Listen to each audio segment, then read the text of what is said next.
Bonjour tout le monde, j'espère que vous allez tous bien. Père, prends contrôle de ce moment. Au nom de Jésus-Christ Nazareth. Amen. Amen, mes bien-aimés en Christ. Merci pour ceux qui suivent mes messages et qui partagent. Et on avait parlé la dernière fois de l'alliance de Dieu avec Joseph. Nous allons poursuivre cet enseignement aujourd'hui. Et nous avons parlé dans l'épisode précédent comment Joseph fut vendu par ses frères, comment il était arrivé en Égypte et la bénédiction de Dieu dans sa vie en Égypte. Nous avons dit la dernière fois aussi qu'il y avait eu, là où Joseph était en prison, il y avait eu deux serviteurs du roi qui étaient emprisonnés. Donc, ils étaient là, c'était le chef des chansons et le chef des panetiers. Donc, les deux, la même nuit, ils ont eu un songe. Et ils étaient tristes. Nous avons parlé de ça la dernière fois. Ils étaient tristes et Joseph était là. Il leur demande pourquoi ils ont le visage triste. Et ils avaient dit qu'ils avaient eu des songes. Et Joseph leur avait donné les explications. Maintenant, le chef des chansons serait rétabli dans ses fonctions. Maintenant, Joseph lui dit, si tu sors et que le roi, le pharaon, te rétablit, parle de moi à Pharaon pour que je puisse sortir de la prison parce que je suis innocent. Je n'ai rien fait. Mais le chef était sorti et il a carrément oublié Joseph. Après 2 ans, le roi lui-même aura 2 songes. Et Pharaon a eu 2 songes. Maintenant, il appelle les magiciens de l'Égypte et tous les sages de l'Égypte. Il les a raconté son rêve, ses songes, et ils n'ont pas pu expliquer cela à Pharaon. Maintenant, le chef des chansons qui avait oublié Joseph va se rappeler. Il va dire, il va dire à Pharaon que lorsque Pharaon les avait emprisonnés, mis en prison, il y avait un jeune hébreu qui avait donné l'explication à ses rêves et cela s'est réalisé. Pharaon demanda qu'on amène Joseph dans son palais. Nous allons lire cela dans Genèse 41, 14 à 32. Genèse 41, verset 14 à 32. La parole de Dieu dit quoi? Pharaon fit appeler Joseph, on le fit sortir en hâte de prison, il se rasa, changea de vêtements et se rendit vers Pharaon. Pharaon dit à Joseph, j'ai eu un songe, personne ne peut l'expliquer, et j'ai appris que tu expliques un songe après l'avoir entendu. Joseph répondit à Pharaon en disant, ce n'est pas moi, c'est Dieu qui donnera une réponse favorable à Pharaon. Amen. Je répète cette partie-là parce que il y a des choses. Dieu utilise quelqu'un dans ta vie pour t'apporter une lumière, pour t'éclairer sur un sujet donné, mais la personne ne peut pas s'approprier de la bénédiction que Dieu t'a donnée. C'est Dieu qui utilise toujours quelqu'un pour t'avertir, pour t'amener une bonne nouvelle, pour t'apporter une bonne nouvelle et pour prier avec toi. Donc, si par exemple tu es malade et que la personne prie sur toi et que tu reçois la guérison, ce n'est pas la personne, c'est le temps de Dieu pour ta guérison qui est arrivé. Mais bien aimés en Christ, revenez à la parole, mettons notre espoir dans les mains de Dieu et tout ira bien pour nous. Nous voyons ici que Pharaon est en train de dire, attribuer l'explication des rêves à Joseph et Joseph dit non, c'est pas moi, mais c'est Dieu qui donne les explications. Pharaon dit à Joseph, j'ai eu un songe, personne ne peut l'expliquer et j'ai appris que tu expliques un songe après l'avoir entendu. Joseph répondit à Pharaon en disant, ce n'est pas moi, c'est Dieu qui donnera une réponse favorable à Pharaon. Pharaon dit alors à Joseph, dans mon songe, Voici, je me tenais sur le bord du fleuve, et voici 7 vaches grasses de chair et belles d'apparence montèrent hors du fleuve, et se mirent à paître dans la prairie. 7 autres vaches montèrent derrière elles, maigres, fort laides d'apparence et décharnées. Je n'en ai point vu d'aussi laides dans tout le pays d'Égypte. Les vaches décharnées et laides mangèrent les 7 premières vaches qui étaient grasses. Elles les engloutirent dans leur ventre sans qu'on s'aperçût qu'elles fussent entrées, et leur apparence était laide comme auparavant, et je m'éveillai. Je vis encore en songe 7 épis pleins et beaux, qui montèrent sur une même tige. Et 7 épis vides, maigres, brûlés par le vent d'Orient, poussèrent après eux. Les épis maigres engloutirent les 7 beaux épis. Je l'ai dit aux magiciens, mais personne ne m'a donné l'explication. Joseph dit à Pharaon, ce qu'a songé Pharaon est une seule chose. Dieu a fait connaître à Pharaon ce qu'il va faire. Les 7 vaches belles sont 7 années, et les 7 épis beaux sont 7 années. C'est un seul songe. Les 7 vaches décharnées et laides qui montaient derrière les premières sont 7 années, et les 7 épis vides brûlés par le vent d'Orient seront 7 années de famine. Ainsi, comme je viens de le dire à Pharaon, Dieu a fait connaître à Pharaon ce qu'il va faire. Amen. Ainsi, comme je viens de le dire à Pharaon, Dieu a fait connaître à Pharaon ce qu'il va faire. Voici, il y aura 7 années de grande abondance dans tout le pays d'Égypte. 7 années de famine viendront après elles, et l'on oubliera toute cette abondance au pays d'Égypte, et la famine consumera le pays. Cette famine qui suivra sera si forte qu'on ne s'apercevra plus de l'abondance dans le pays. Si Pharaon a vu le songe se répéter une seconde fois, c'est que la chose est arrêtée de la part de Dieu, et que Dieu se hâtera de l'exécuter. Amen. Ce qu'il faut retenir ici, Dieu peut se révéler à n'importe qui, selon sa volonté. Pharaon ne connaît pas Dieu. Il servait un autre Dieu que le Dieu d'Abraham, le Dieu d'Isaac et le Dieu de Jacob. Mais Dieu s'est révélé au Pharaon pour qu'il se prépare. Parce qu'il y aura 7 années d'abondance et 7 années de famine. Bien-aimé en Christ, Dieu aime tout le monde. Dieu nous aime nous tous. Vous voyez ici que Dieu s'est révélé à Pharaon et il a montré ce qui devrait arriver dans les prochains jours, les prochaines années. Mais lorsqu'il a eu ces songes, aucun des magiciens ou bien des sages n'a pu expliquer cela. Mais Dieu a fait grâce à Joseph et il a donné l'explication exacte à Pharaon. Donc, vous voyez ici que Pharaon ne connaissait pas le Dieu d'Abraham. Il ne connaissait pas le Dieu d'Isaac. Mais Dieu s'est révélé à lui pour lui montrer ce qui devait arriver. Mon bien-aimé en Christ, ne jugeons pas nos prochains.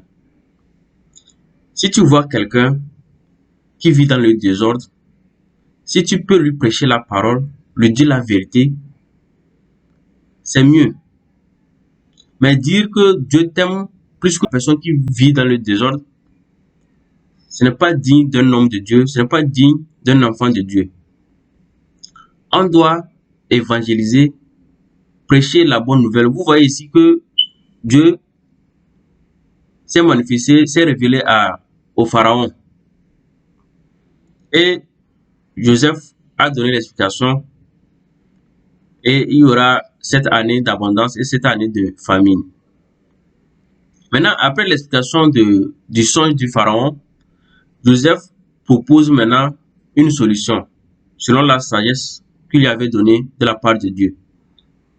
Il va proposer une solution qui va intéresser Pharaon lui-même et tous ses serviteurs. La solution, on va lire cette solution dans Genèse 41, 37 à 46. Genèse 41, 37 à 46. Ces paroles plurent à Pharaon et à tous ses serviteurs. Et Pharaon dit à ses serviteurs, trouverions-nous un homme comme celui-ci, ayant en lui l'Esprit de Dieu? Et Pharaon dit à Joseph, puisque Dieu t'a fait connaître toutes ces choses, il n'y a personne qui soit aussi intelligent et aussi sage que toi. Je t'établis sur ma maison et tout mon peuple obéira à tes ordres. Amen.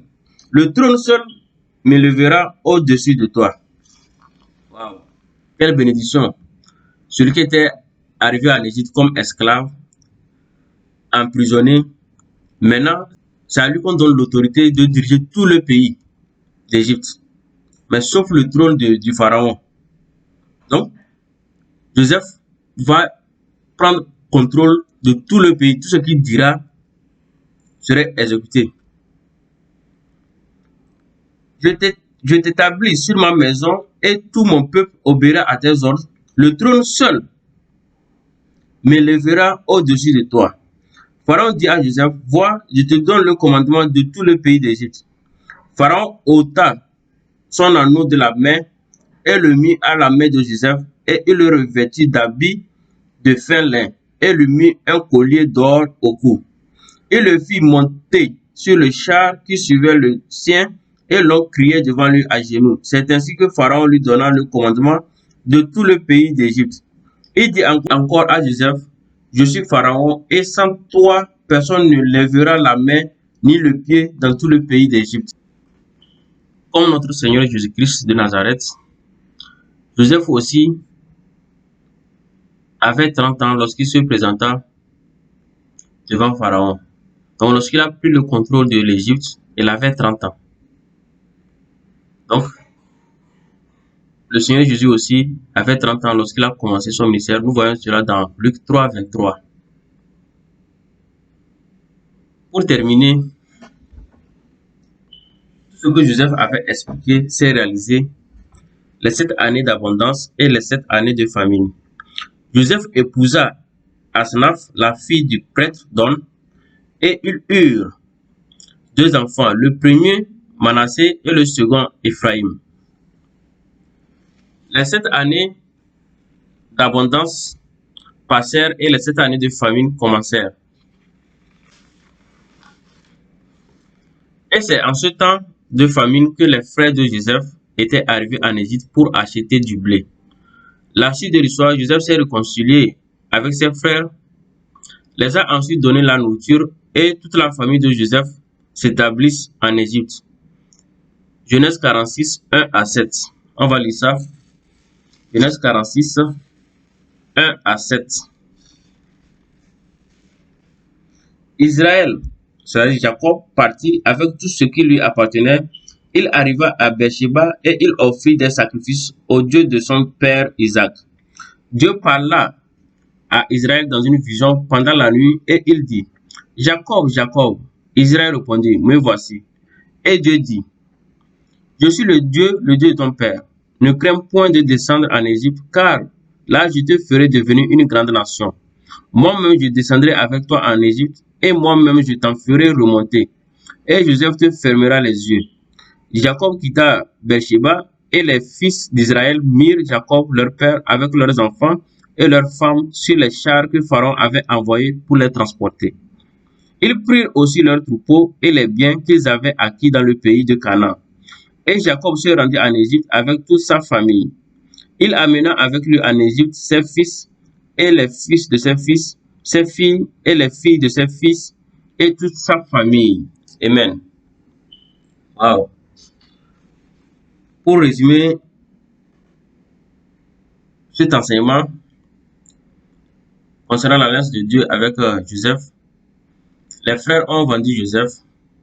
Il est venu, il a travaillé pour Potiphar. Il a été mis en prison. Après, il y a eu des songes, des chefs de échanson et le chef de panetier. Il a expliqué. Maintenant, après 2 ans, Pharaon aussi a eu un songe et il a expliqué aussi selon la grâce de Dieu. Maintenant, il fut établi dans tout le royaume de l'Égypte. Et Pharaon lui avait donné son anneau. Joseph a eu 2 enfants. Il a eu le premier Manassé et le second Ephraïm en Égypte avec sa femme Asenaph. L'histoire de Joseph est une bénédiction pour tout chrétien. Parce que nous voyons ici la patience de Joseph. Bien sûr, il a été trahi par ses frères, vendu comme esclave. Il a travaillé pour les Égyptiens et puis eux ils sont bénis parce que la main de Dieu était sur Joseph. Nous voyons tout ce que Joseph a enduré dans sa vie, mais il avait toujours espoir sur son Dieu parce qu'il savait que Dieu allait le délivrer de toutes choses.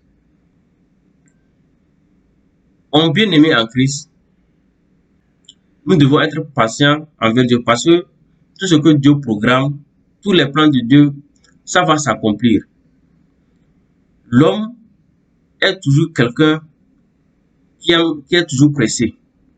On se presse à obtenir des choses, on se presse en toutes choses. Mais si on prie toujours notre Dieu et on attend que sa volonté s'accomplisse, mes bien-aimés en Christ, nous serons toujours victorieux.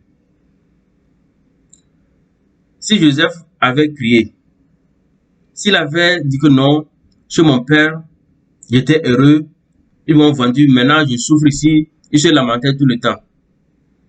Dieu n'allait pas continuer avec lui. Parce que lorsque tu te lamentes, tu bloques la bénédiction de Dieu dans ta vie. Mon bien-aimé en Christ, soyons sages, demandons l'Esprit de Dieu. Demandons qu'on soit rempli par le Saint-Esprit. Et ayons la patience en nous. La patience, mes bien-aimés. La patience, mes bien-aimés. Ne courons pas comme court le monde. Mais nous qui avons l'Esprit de Dieu, on attend que la main de Dieu s'accomplisse. On attend de voir la volonté de Dieu dans nos vies. Je vous remercie. Partagez ce message et nous allons parler la prochaine fois de la bénédiction prophétique de Jacob à ses 12 fils et la mort de Jacob et après la mort de Joseph. Nous allons parler de ça, les 12 tribus d'Israël. Nous allons parler de la bénédiction des 12 enfants d'Israël qui ont formé maintenant les 12 tribus d'Israël. Père, merci pour ce message, Seigneur. Que ta main s'étende, Seigneur Père. Éternel des armées, Seigneur, ouvre les yeux de tes enfants, Seigneur. Je prie que les écailles de leurs yeux tombent maintenant par la puissance du Saint-Esprit, Seigneur Père. Priez avec moi, mes bien-aimés en Christ. Priez avec moi. Priez avec moi maintenant. Au nom de Jésus de Nazareth, Père, je prie, Seigneur éternel des armées, que tu débloques toute situation, Seigneur Père, dans la vie de tout chacun, Seigneur Père. Que, Seigneur, tu visites tes enfants, Seigneur Père. Que ton feu les entoure au nom de Jésus de Nazareth, Père. Que là où, Seigneur Père, éternel des armées, l'ennemi les a placés, Seigneur Père. Que tu les arraches de là au nom de Jésus de Nazareth, Père. Oui, mon Dieu, mon roi, Seigneur Père. La personne qui souffre de la maladie, Seigneur, soit guérie maintenant par la puissance du Saint-Esprit, Seigneur Père. Toi qui souffres de la stérilité, oh mon Dieu, de la faiblesse sexuelle, je prie au nom de Jésus de Nazareth que tout soit réglé maintenant à travers cette voix que tu écoutes maintenant au nom de Jésus de Nazareth. Oui, Père éternel, amis, étends ta main, Seigneur, et délivre ton peuple, Seigneur, Père éternel, amis. Encourage tes enfants, Seigneur, Père. Oh mon Dieu tout-puissant. La personne qui a perdu espoir, oh mon Dieu tout-puissant, fortifie cette personne au nom de Jésus de Nazareth, Père. Nous savons que tu nous aimes beaucoup. Nous savons que tu es avec nous, Jésus de Nazareth. Tu nous as promis cela et tu es toujours avec nous. Oui, mon Dieu tout-puissant. Je reconnais que tu es Seigneur dans ma vie. Tu es Seigneur dans la vie de ton peuple, Seigneur. Que ta grâce soit sur nous au nom de Jésus de Nazareth. Amen, amen, amen. Amen, mes bien-aimés en Christ. Portez-vous bien. Partagez la parole de Dieu. Priez sans cesse. Encouragez vos frères à faire de même comme vous, à prier sans cesse. Évangélisez mes bien-aimés. Évangélisez mes bien-aimés. Ayez foi en notre Dieu. Dieu est toujours là. Dieu écoute nos prières. Je vous assure que Dieu écoute nos prières. Dieu vous aime et Dieu nous aime. Je vous le dis, croyez en Dieu, croyez en notre Seigneur jusqu'à Nazareth. Et sa volonté va s'accomplir certainement. Soyez patient en toutes choses. Toi qui souffres, prie Dieu. Dieu va te guérir. toi qui es malade, toi qui as des problèmes, toi qui cherches quelque chose, je t'en supplie, viens vers Dieu, car il attend cela. Reconnais ton Dieu, créateur de toutes choses, et il viendra te sauver de la maladie. Mon Dieu, je t'aime beaucoup, mon Dieu Tout-Puissant. Bénis tes enfants, protège tes enfants, l'Éternel des armées. Sois avec eux, fortifie-les, mon Dieu Tout-Puissant. Étends ta main, Seigneur Jésus, étends ta main. La personne qui est affaiblie actuellement, je t'en supplie, prends courage, Dieu est avec toi. Dieu est avec toi. Même si tu as fait de la fornication, adultère, tu as fait quoi que tu as avorté, tu as fait avorter une personne, je t'en supplie, tu mets fin à toutes choses et tu reviens vers ton Dieu. Abandonnez vos voies, revenez à notre Dieu et nous serons sauvés. Merci Seigneur Jésus. Portez-vous bien. Shalom, shalom à tout le monde. Bye.